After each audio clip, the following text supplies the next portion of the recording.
Art on Demand is a production of the Cultural Arts Alliance of Walton County, brought to you with support from Alys Beach, 30A.com, and Florida Department of State, Division of Cultural Affairs. While these events are provided at no cost to you, we do ask that you donate what you can by visiting our website, culturalartsalliance.com, in order to help the CAA continue to foster creativity, employ artists, and bring you entertainment, education, and engagement through Art on Demand. We hope you love this virtual event.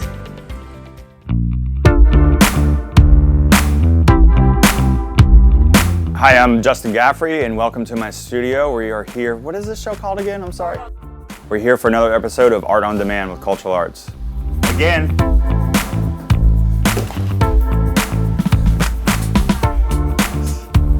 So when I first taught myself how to paint, I painted with flat paints. And then as I started to work with textured paints, mixing latex, caulk, and house paint together, after that I started to use heavy body acrylic paints. Were just starting to come out. But I was using such high volumes, and I basically bought all the paint in the country that was in a reasonable quantities. And I couldn't go to every store, so I bought every online company. I bought them out of all their gallon jugs of paint, and when they ran out, the main supplier of texture paint at that time, which really wasn't a paint, it was like a medium. And when they ran out, I was really worried that I wasn't gonna be able to paint anymore. So I hopped on a plane and went to New York and talked to a guy about learning how to make my own paints. And basically, I started to figure out how to make paint. And meanwhile, I'm really busy as a painter myself, and I'm realizing I don't have time to create a paint company. So then I found a company to start making the paint for me, and I just put it off. And I just, like 2 years ago, I just jumped back in, wanting to complete that process of making paint. So this first release of paint, the colors we're making, which is the light phthalo blue and the light phthalo green, those are some of the two most popular colors I use in the textures of painting my seascape paintings. And so that's definitely part of our first release, is working with those colors, which represent the water here. And I needed an environment to show people how to paint at home. So I built this set behind me, which kind of represents like a little studio, little studio apartment or a little house, little dining room table, sitting area. So when I jump over into this studio, I'm gonna show people how to paint very carefully and very clean, and for the home painter. Whether if you're a professional home painter or a hobbyist home painter, I wanna show people how to make all this work so your studio doesn't look like, your house does not look like chaos like this. I mean, if you want your living room like this, I think it'd be really cool. But it's my house, I wouldn't want it looking like this, so yeah. One of the things that I've started out with making is I wanted to make these paint kits that help people that were learning how to paint or just want to have fun, that have all the colors set with limited color palettes, with instructional videos to show you how to work with my paint. And so this is more for these particular paint kits are for the home audience. I mean, of course, professionals can use them if they want to explore the product. It's just a great way for them to just get everything without thinking, all in a box ready to go. So everything you need is in this box right here. You don't have to think about anything, with limited color palettes ready to go. So in this box, like for instance, this kit right here is a poppy kit. I'm going to show you what's going on here. And so we made these nice floating canvases here, which these are kind of cool because they let the paint kind of hang off the edge, and when they hang on the wall, it feels like the paint is kind of floating off of there, and I kind of like these a lot. And so we do different types of canvases or wood panels within these. Actually, they're all wood panels, but this particular poppy kit, we make the floating panel that we make in our wood shop right behind us. So, for instance, like when I talk about limited color palettes, I think when people are learning how to paint, it's the best thing to learn with as minimal colors as possible. The less colors you use, the less chance you're gonna make like gray, purpley mud. And the worst you're gonna make with these two colors is green, because this is Indian yellow and phthalo blue. So the paint, we're gonna be having the paint available in two ways. One in these hard shell containers, and also in these pastry bags. And this is how we can show you in my studio. I paint a lot in the pastry bags. So I think it's a very convenient way to distribute the paint, and it's also a very minimal packaging type. And you can squirt the paint right on your panel. So this is a palette knife that we had made for us. It's a very common palette knife, but we had this one specially made with our color and everything on there. We will be making our own designs and palette knives, but we just had this one. This is one of the most common palette knives I use right here. And a lot of times, you gotta figure out which side of the knife to use. This is the bottom right here. This is the side we're always using the paint on right here. So the paint that we just made in the mixer back there, I'm basically mixing phthalo blue and white, and this is the same color that we made in the mixer over there, but I'm just mixing the two together right here. So I started out in the restaurant business in this area. However, around all the creativity for us chefs, there were a lot of artists in town here. And this town has always seemed to have a lot of support for the arts, and cultural arts has been kind of like the spearhead behind a lot of culture in our town here. And as an artist and a developing artist myself, they gave me the platform to do art shows at the Arts Quest, you know, do a poster design for that show. It kind of really helps catapult your career, and I just think that cultural arts has been great for our community and a great catalyst for artists to thrive in our community. So I think to learn how to paint, you know, you become inspired by what other people do. I was inspired by like Van Gogh and Monet. They're two dead artists that I kind of mimicked in the beginning to learn my style. However, my greatest joy was when I turned what I learned from them into my own thing. And I feel I've developed my own style of painting through being inspired by other artists. And I think that's really my goal is, you know, you can copy other artists, that's fine. You know, you want to hang a painting on your wall, totally cool. But if you want to be, to me, what I feel is if you want to be an artist, you're going to get the most joy out of being original with your own ideas. And I want to give people the tools and the understanding to have that and figure that out, because that's just, I think that's one of the greatest joys of being an artist. So, GaffreyArtMaterial.com is developed to be an e-commerce company, direct-to-consumer art supply company. We manufacture small batch paints to go directly to the consumer. So basically, you can buy all of our paint at GaffreyArtMaterial.com, and the only physical location that we're going to be selling the paint is at the gallery in Blue Mountain Beach on 30A.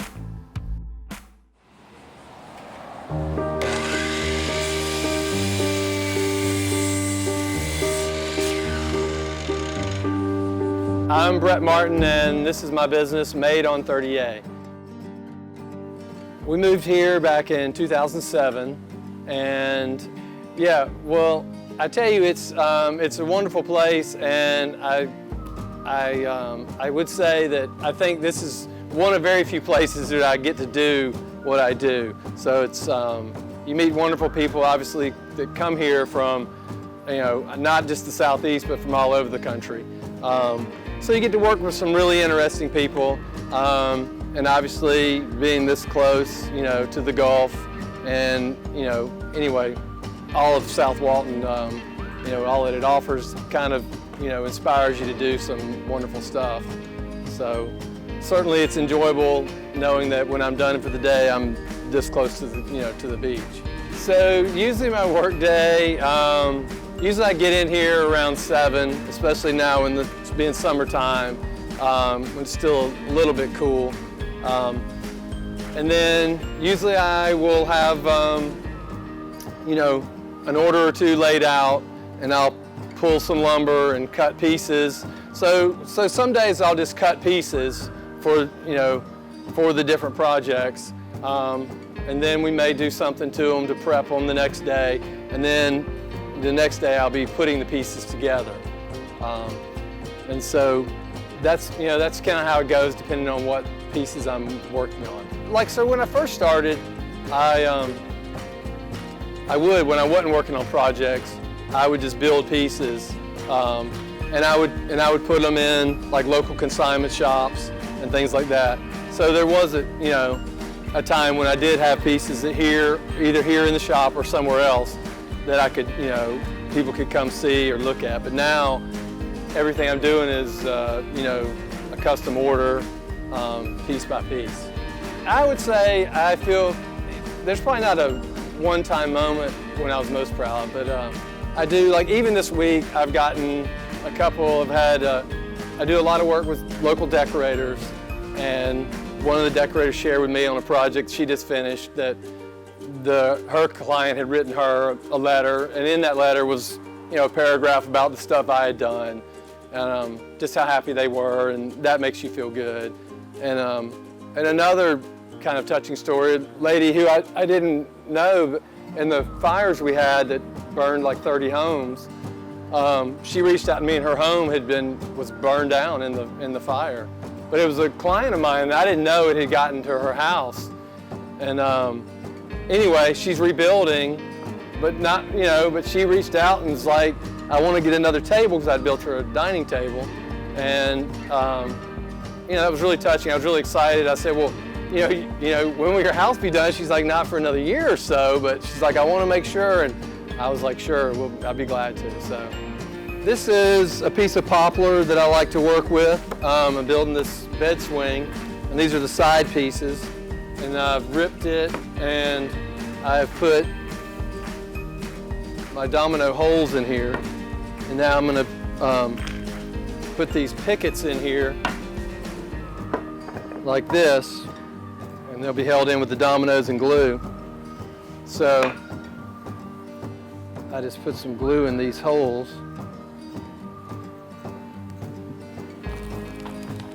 And I put the little dominoes in.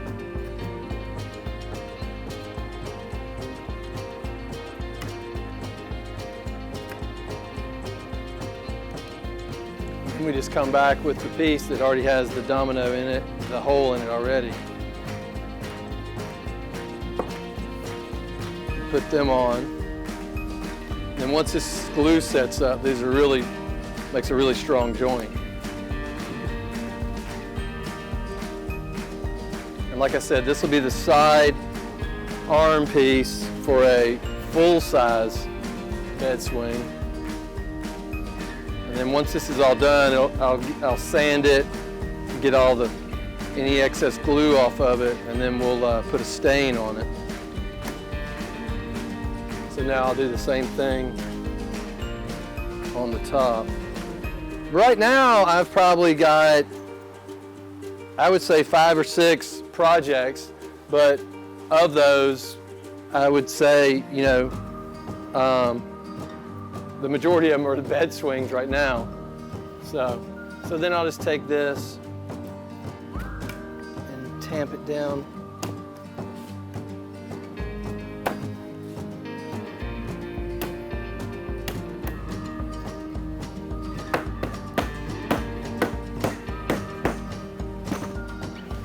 Then I just wipe off some of this glue real quick.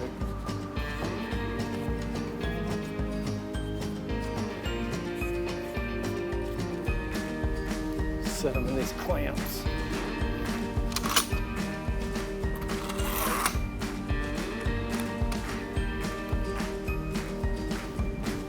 And then come back and get the rest of that glue off there. So that'll be the side piece for the bed swing. A local decorator here was working on a idea house up in Georgia for Southern Living, and I was asked to build like a farm table for the front porch and a round table to go on the back porch. Anyway, so it worked out, and I used the farm table for the front porch. I ended up using some old wood that we had, or not me, but had been taken up off the boardwalks going to the beach. So that was nice. And then the back porch was just a round table out of new wood that we had kind of distressed and painted. But that was great. Anyway, we got some good pictures from it. And it was nice because that was back when I was first starting out. All right. Well, thanks for stopping by Made on 30A, and make sure to keep up with me. Follow me on Instagram or Facebook at Made on 30A. This is Brett. Have a good day.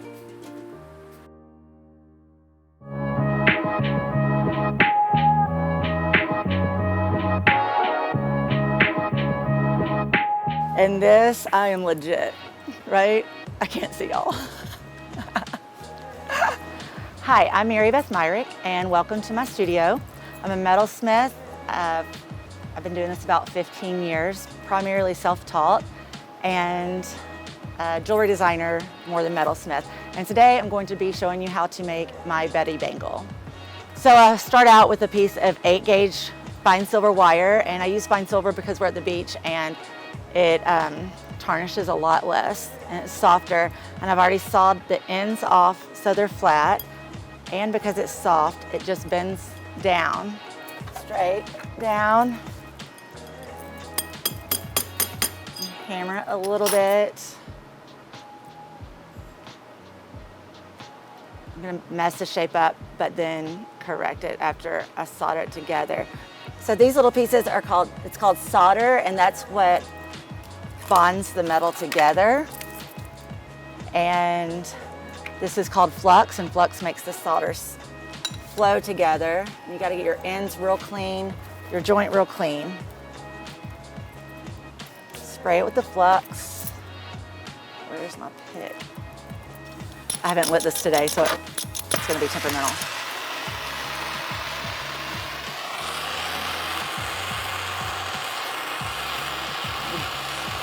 So you ball up the solder and put it on the end of the pick and drop it.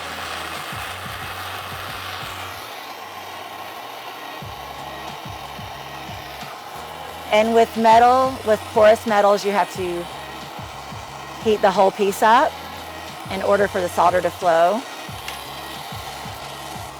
So because this is so thick, it's going to take a little bit for it to flow.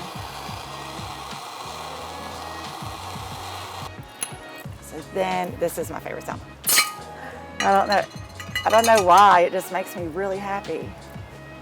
And after you heat metal up, it becomes soft.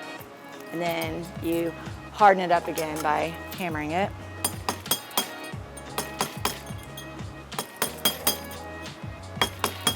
And this is a rawhide hammer, and I'm just hammering it like this right now to shape it back. This is a very popular piece. It's the Betty bangle, and Betty is my mom's name, and she doesn't drink alcohol. And it's just funny, I didn't name it after her because of that, because it's hammered all the time. I'm like, Mom, your pieces are just so hammered. But I named it after her because the finished product is shiny, it's been work hardened, it's been through a lot, but it never loses its luster. It always catches the light and bounces off. And she's just the epitome of a lady. Is epitome the right word? And she's been through a lot of processes, and she's very strong, and they're very strong. Hammer.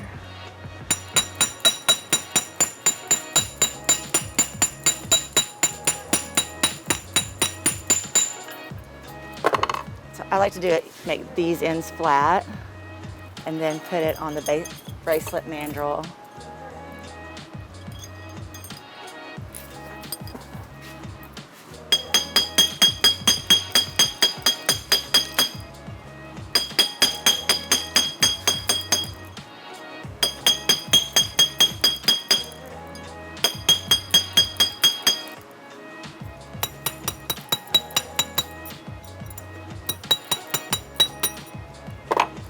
And then I'm gonna move right here.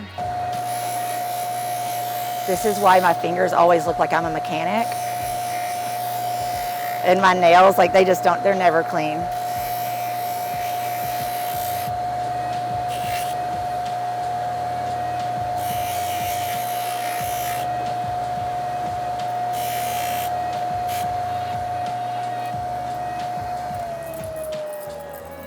So if this was sterling silver instead of fine silver, it would have had to gone into a pickle bath, which is an acid bath to get the fire scale off, and a few more processes. But fine silver doesn't have to do that. And then the end product, I can leave them like this.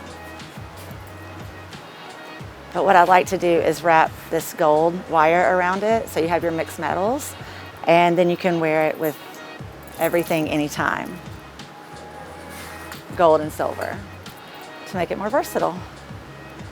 I love texture and I love skins, which sounds really creepy, but I can't help myself. So I started the stingray collection because I left some metal in my kiln too long and it blistered, and so I wear most of my mistakes.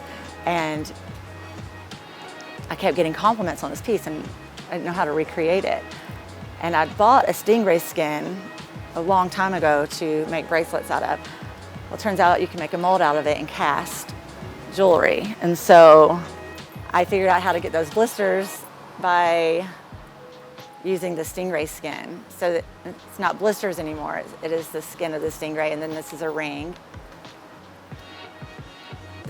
I love doing custom work, and I just did a really, really special piece for a lady who just had a baby, and people come to me and they tell me their emotions. They tell me what emotions they want the jewelry to have. I just like to get, when people tell me what they want to feel and what they are, the gift that they want, how they want this gift to be perceived, I just like to get in their head and dissect. And sometimes it takes me a little longer than expected and sometimes I'll send photos, what about this? And then they might like it, but I've already changed my mind. And like 2 minutes after sending the photo, I just like to get in people's heads and like really try to figure out and add special meaning and special touches that you're not gonna find. And if people don't know what they want, that's okay, because even if they do, I'm gonna veer from what they want a little bit regardless. And it's just my style. And if they don't want it at the end, that's fine. But I'm not gonna put something out there that isn't true to me or isn't something I'm not proud of. Thank y'all for coming by my studio, and you're welcome here anytime. I take appointments every day. You can find me at wearmerry.com, that is my website, and on Instagram and Facebook at hardwearmerry.com and merrybethmyrickdesigns.com. Get a little bit more personal on my merrybethmyrickdesigns.com. But y'all stay tuned for more Art on Demand episodes, and have a great day. Thank you for experiencing this episode of Art on Demand, presented by the Cultural Arts Alliance of Walton County, with support from Alys Beach, 30A.com, and Florida Department of State, Division of Cultural Affairs. We hope you explored your creativity and learned something new today. As the creative core of Walton County, the Cultural Arts Alliance of Walton County offers support, connection, and access opportunities for all forms of art, every variety of maker, all levels of learners, and especially art lovers. Through performance, funding, and educational programs, the 501c3 organization directly connects the people of Walton County with the broader view, the critical exploration, and the answers only the arts have the power to provide. If you loved this episode, please visit culturalartsalliance.com and click the donate button to give what you can to help the CAA continue to bring you art on demand. And stay tuned for our next virtual event coming soon.